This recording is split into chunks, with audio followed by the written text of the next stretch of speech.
advocate for the child. I'm always going to take that child and say, this kid deserves a family that is nice to them, that says, I love you, or that isn't judging you from head to toe when you walk in, that you can feel the energy.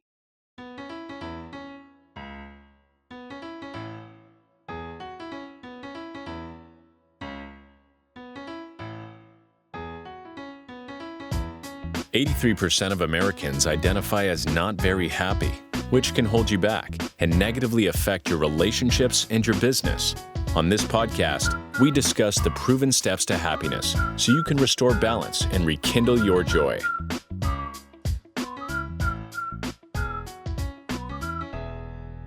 Welcome to another episode of How to Be Happier for Entrepreneurs. I hope you're having a fantastic day as always. Today, we are going to have an amazing conversation with Denise. Denise has this magical gift of making the complex really simple. Denise, welcome to the show. Oh, hey, Brad. I am so happy to be doing this with you. Thank you. This is going to be really fun today. It is. Oh my gosh. We chatted briefly a couple of weeks ago, and some of the topics we're going to discuss are pretty amazing. So let's jump right in as we always do. Love So it. this concept of designing your life and business with intention, how do you approach that? And how has it shaped your journey both as a leader and a parent? Yeah, I love the question because it focuses on the word intention, which is, not where do I want to be 5 years from now, 10 years from now, or how do I address what I used to do, but sort of how to hold it right in front, like you have a steering wheel in front of you and go, where am I going now? Oh, I think I want to go this way. I want to go this way. So it requires consciousness, it requires presence, mindfulness, whatever terms you want to use. And then it's this movement, this flexibility, like if I do this, then where do I change it over here? So there has to be some adaptive skills in there as well. And what I like is the ability to hold presence and adapt and still go in the direction you want to go. Does that make sense? Yeah, so let's get a lot deeper on that. So a client comes to you and says, I'm working 100 hours a week. I've got some cash flow problems and I'm really not happy. How do you take that and help him or her design their life and business with intention? Well, first and foremost, I'm not a business coach. I'm a personal energy coach. So I'm going to go first as to why are you working 100 hours a week? And where are you afraid that you're not doing enough? And what battles are you having inside of you that's saying, I'm not enough, I'm not enough, I don't know if I'm going to make it. And then when you're doing that, you're pushing this out into your field, which everybody around you feels constantly that you don't know what you're doing, you're desperate, and it's not working.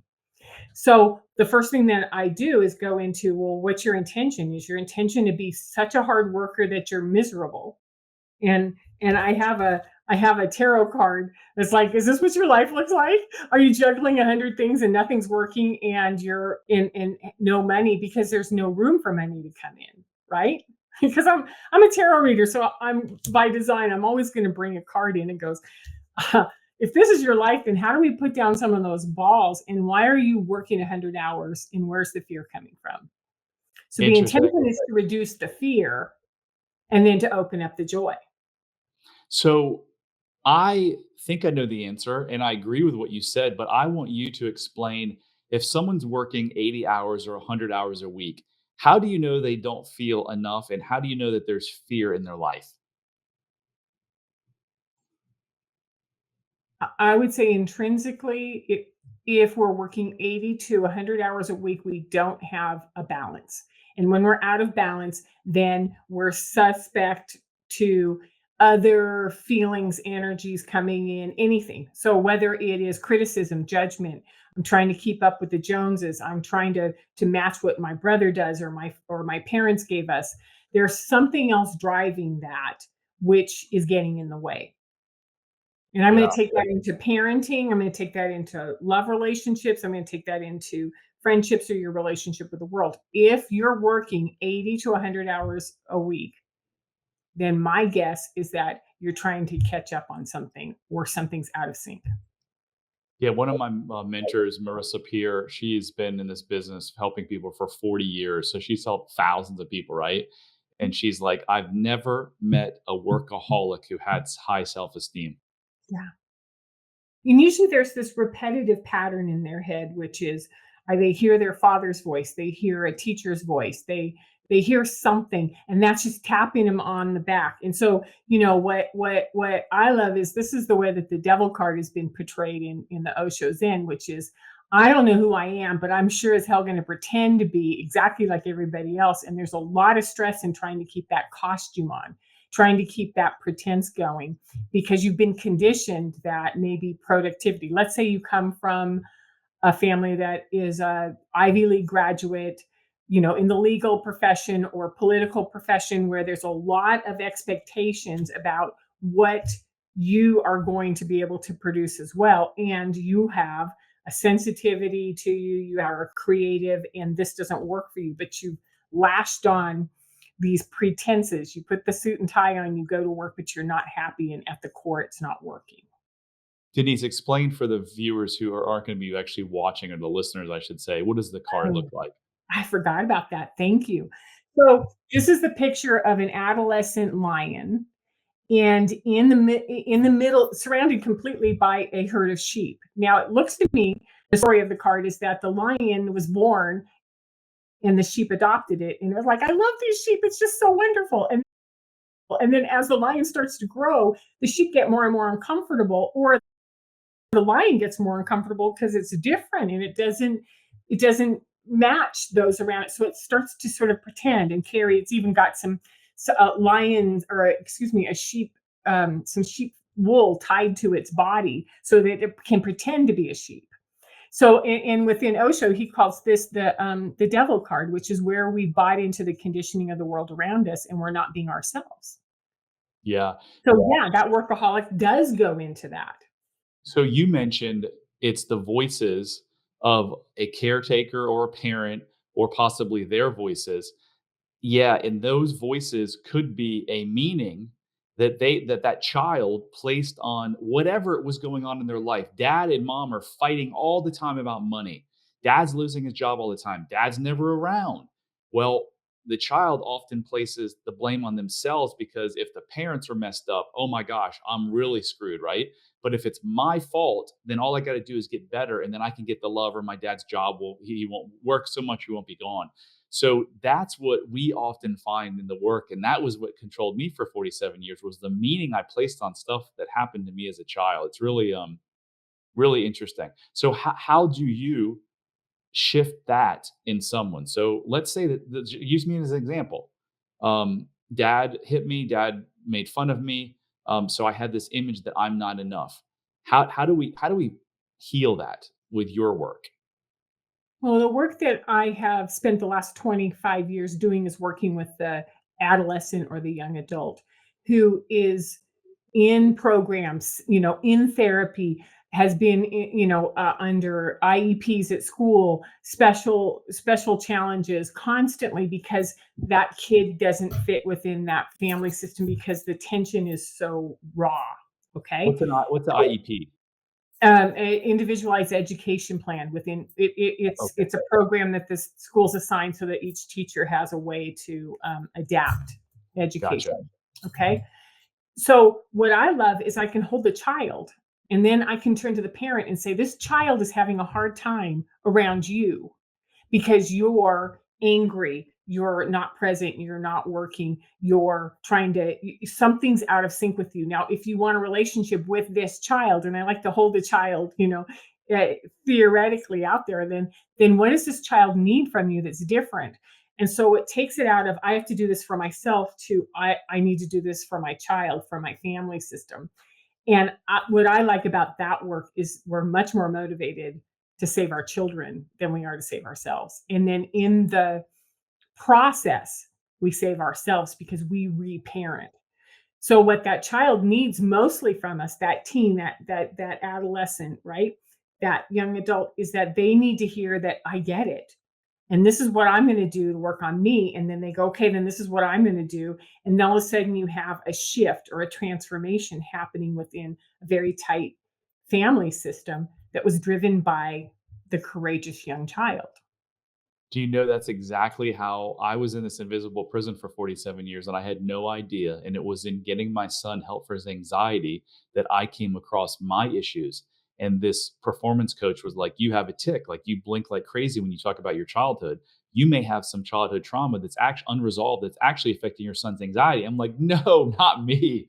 No, I'm a single dad. I'm there all the time. I don't hit him. I don't make fun of him. I hardly ever yell at him. Like, it can't be me. But sure enough, it was me and it's his mother, because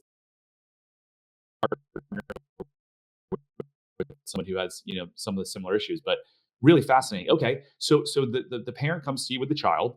The child has the issues because of the parent. Number one question is, how often are the child's issues not related to the parent? Zero. They're always related to the parent because whether it is what we perceived in the womb, through the mother, or what the first birth through 3 years of reading the dynamics. Like, okay, when those two talk, they have those faces, they do this, and they can feel it in their bodies. So one of the things I started to do in 2015 is I started studying with Elaine Aron's work called The Highly Sensitive Person, and worked on levels of sensitivity.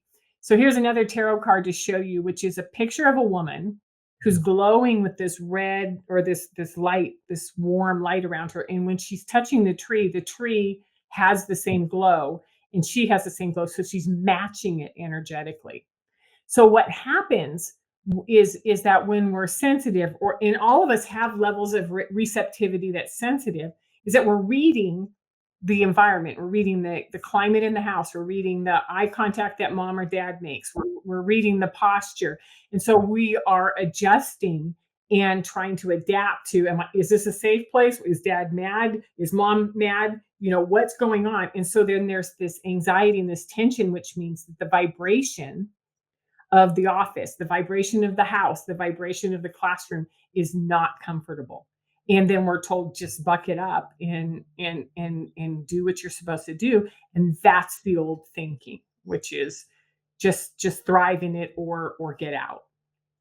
So that was, if you had a mic to drop, that would have been, I think, the drop the mic moment so far when I asked you that question and you responded. And the question was, how many of the kids' issues are not affected, not caused by the parents? And you said zero.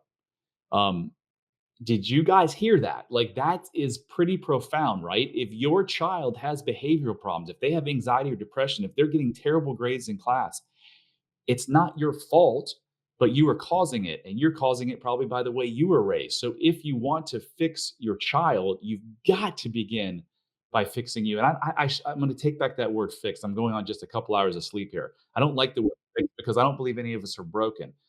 It's just about healing. It's about healing those meanings that we talked about earlier from your childhood that you're probably just pushing it down. So if you're listening to this wondering, do I have any of those things from my past? I created a 3-minute quiz. Do yourself a favor in your health and your partner and your business if you have one, and go to unlocklimitlessyou.com/quiz and take this. It only takes a couple minutes, literally like on less than 3 minutes. It's 12 questions.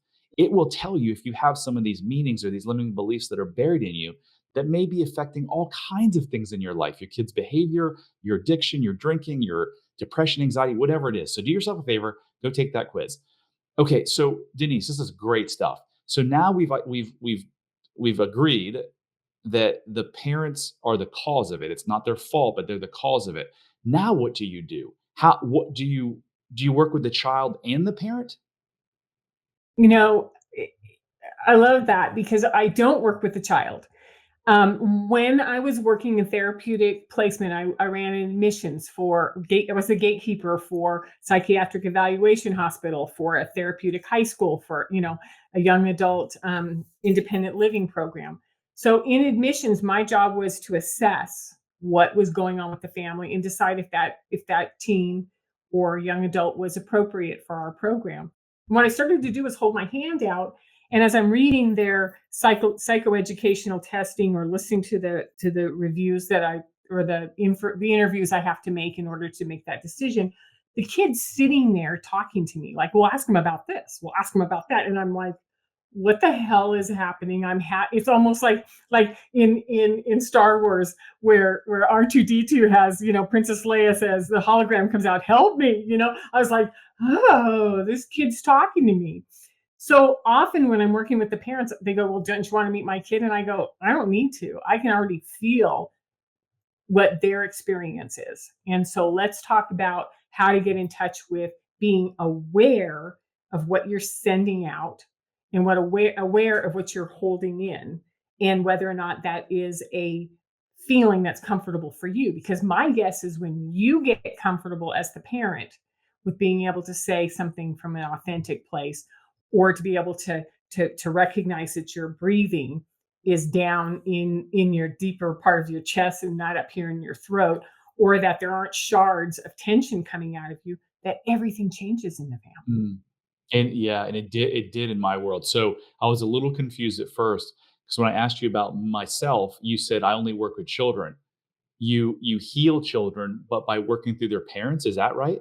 No, I'm a parent coach, and I work with I advocate for the child. I'm always going to take that child and say, this kid deserves, because I'm going to go to my childhood, right? This kid deserves a family that is nice to them, that says I love you, or that isn't judging you from head to toe when you walk in, that you can feel the energy. If I was born into a family that has no emotional intelligence at all, no emotional awareness, and I'm all emotion. And so there was this, like, I'm reading everything in the family all the time and thinking, well, what's wrong with me? This is a horrible place to go. And I just, every year I got older, I got busier and busier, and then never stayed home. So we know that we have these reactions. So I work with the parents. If they want a relationship with their child, they need to say, what am I responsible for myself? And Gotcha. then the hardest part is when you've got a mom and dad on the phone, right? Or on Zoom, and you ask them a question and they look over at the other one before it, and they try to answer it. And you go, no, no, no, no, no, no, no. I need you on separate screens, separate rooms. I don't want that in mesh dynamic. Let's start working on you individually and you individually. So let's talk about energy. You said how energy affects another person. I've Mhm. heard it also affects like different things in nature, trees, and it probably affects everything because we're all energy. But speak a little bit to that, how people are like, well, I'm negative, but I keep to myself or whatever. So if you go to Heart Math Institute, they're going to um, show documentation that we have a field around us. And I like to just hold my hands out straight on either side, 3 feet on one side, 3 feet on the other, 3 feet above, 3 feet below, 3 feet out front. And what Heart Math is able to prove is that we are picking up and reading energy, vibration, uh, invisible information at all times. It goes in through our body, then it goes up to our head, and our head says, when he has that look on his face, I think that means this. Or when she's giving me the silent treatment, she must be mad about something. I wonder if she's mad at me. We don't even know. We can just feel it, and we can see it, and we can hear it. Every sentient being has a field, and our fields, we can read each other at all times. So, and there's a new recognition on who's an empath or who isn't. We are all empaths. We are all sensitive. We are all reading this at all times. That's how our instincts, our gut, that's how our intuition works for us. So I'm always putting that into the family system, putting that into the clinical teams, putting that into the business teams, which is, how are you energetically reading each other? Because the words are one thing, but when you can tell that the words are shallow, and there's a different meaning behind it, then what we want to say is, can you please bring those two into coherence for me? Because what you're saying and what you're feeling is not the same. So tell us a little bit for the folks that don't know about heart math. What is it and what is your experience with it? I've looked into it a little bit. I'm fascinated. I've thought about buying the monitor, whatever the piece of equipment is. And I've never pulled the trigger, but it fascinates me. Well, I haven't bought it either. I ran across Heart Math when I started to explore sensitivity, because they were the one research institute that was providing data, raw data on what happens in our field before our brain can react or see it. And so that, when I'm working with I worked in the private pay therapeutic industry, which meant I was working with families that were Fortune 100, politicians, entertainers, really big management execs. And so I had to have some data that I could hand to them to say, hey, look at Elaine Aaron. She's a clinical psychologist. Look at Heart Math. It shows you what the field is. Go here, go here. So that I had some tangible research that they could hold on to. And then we could play off of that. So within HeartMath Institute, they have a study, and you can see the video at the very beginning where they show a series of slides, and you're monitored both in head and heart and breathing and nervous system.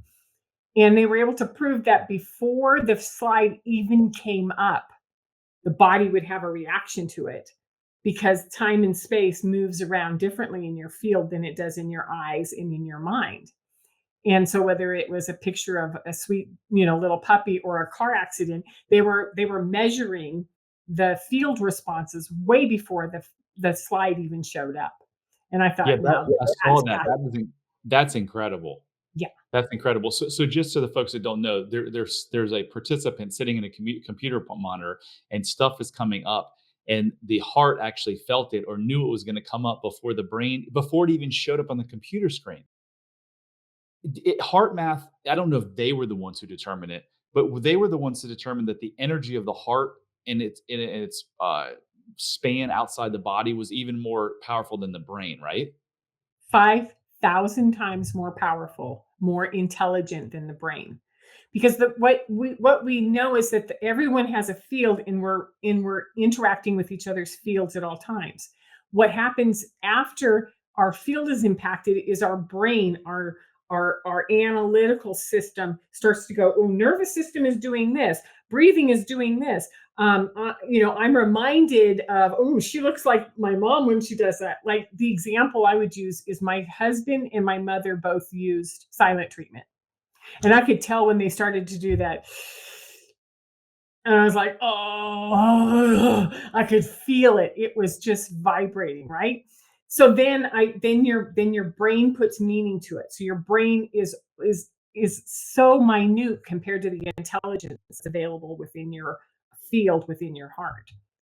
So Incredible. I keep bringing that down because these younger kids are much more present in their fields than we are as adults. Wow, fascinating. So I have this theory that I want to share with you, and I want your opinion on it. You've heard people say, "Well, my husband's not affectionate," and I say he was at one point in time because when he was a 2-year-old, he probably was walking up to other 2-year-olds, hugging them and kissing them. Right? I think that people become non-affectionate through the voices and the meanings that we've been talking about for these last 20 minutes. What is your thought on that? Well, it makes sense if you are a at your core, you are a affectionate, touch is one of your love languages. You want words of affirmation. You need that interaction, that connection, and you are involved with someone who either has not had that or is insecure about that or has certain triggers that will shut them down.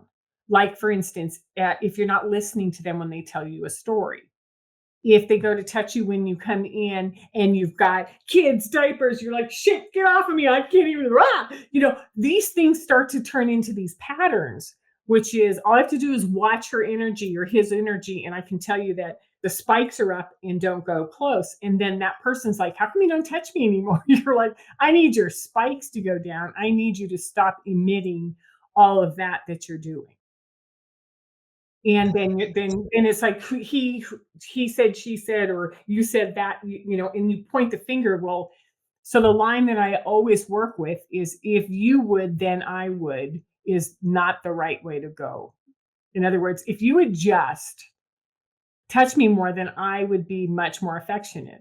As opposed to, how if I want affection, how about if I just go reach out and ask for it? Yeah. Why do you think you married a person that had similar traits to your mom? Oh, I think we marry one of either our mother or our father, or whatever we duplicate vibrationally what we're most comfortable with. Even if it's terrible? Well, I don't think in our is we have as much knowledge in our 20s, our early 20s, mid 20s, late 20s, early 30s about our relationship reactions to our parents. We just know what feels comfortable. What is and again, attention or energy isn't good or bad until we define it as that. It's just comfortable. So we find someone that's similar that we continue to keep trying to impress, trying Get to to love love and us? get them to love us in a little bit different way. And then it's just like all I do is try to get him to love me. It's like, yeah, I'm done with that. We're over. I'm not doing that anymore. You're Yeah, divorced. I'm divorced. We know this one. it's fascinating to me because I married my dad twice, and if someone could have said to me, "Go marry your dad," I've been like, "I don't know what you're talking about. I don't wanna marry my dad." But, Mhm. wow, that's fascinating. Yeah. Um, so you've been an entrepreneur for a long time. Mhm. Give us, like, what is the greatest thing you've learned about being an entrepreneur that could help other people? I like that. I'm going to give you 3 steps. Boom, boom, boom. First was that my father gathered us all up and moved us to San Jose at the beginning of the semiconducting industry. And we started a business in our garage. We made the catalogs, we answered the phone, we had people over for dinner, and we watched our business grow. And there was a point where my mom said, either you stop working or I'm out. And so he changed to entrepreneurial work because he knew he could control the hours more. So his commitment was he had to be home by 6 o'clock. He had to have his weekends open, and we had 2 weeks off a year when the kids were out of school to go on vacation. And we would all help him the rest of the time. And he liked those parameters, and it worked for us. As a matter of fact, he always gave us more time than most parents, most dads in the street. So then, fast forward, I've worked for myself. I taught school for 3 whole years, and then I was like, no, I'm not working for someone else. So I ran my own meeting planning business, met and married my husband through trade shows. We started our own company, and we raised our family for the 16 years I was married, as an entrepreneurial family, which meant that, he was downstairs in his office doing his work while I'm juggling kids, getting them to school. He helped with the school thing. And so he started early. So he would be done at 3 o'clock, and he coached teams and I coached teams, and we played with our kids in the afternoon. And we could determine our schedules. We worked really hard at the things we knew how to do, and we made the money we needed. And so when I moved on out of the marriage and started my own business, I started my own coaching. I worked for other people for about 5 years again, and then went into entrepreneurial work where I'm doing my own coaching practice. And I noticed at all the coaching conferences and at some of the trainings I went to, there were a lot of coaches, but not a lot of people who were supporting themselves fully on their coaching salary. But I was, and I have been for the last 14 years. And I work in the afternoon. I build my entire scheduling system around what my body needs and what keeps me in balance, because I need to be the best person I can be when I'm working, and I need to play when I'm not. So what's the single best advice that you could give someone for being successful after all these years in working for yourself? But life is a game, and you play it the way you wanna play it. I'm a card player. I love to play hearts and, like, try to hold the queen and try to gather, and if I don't win, I just go, like, or if I don't make it on that hand, I go, like, "Oh, that was a good try," and I don't get attached to it. I just stay really present to the game and go, "What do I need right now? And how do I prepare for what I'm doing?" Now, I'm in a fortunate position where I can only do 3 or 4 sessions, maximum 4 a day. That's 4 hours a day. The rest of the time I'm at the riding my bike to the coffee shop. I'm, on my paddle board at 6 o'clock, 7 o'clock after a session. I'm doing whatever I can to get that off of me, which is what I think is the value of working for yourself. Is you go in, you work hard, and then you come out and you play with the rest of it. And it's a balance of give and take. I love it.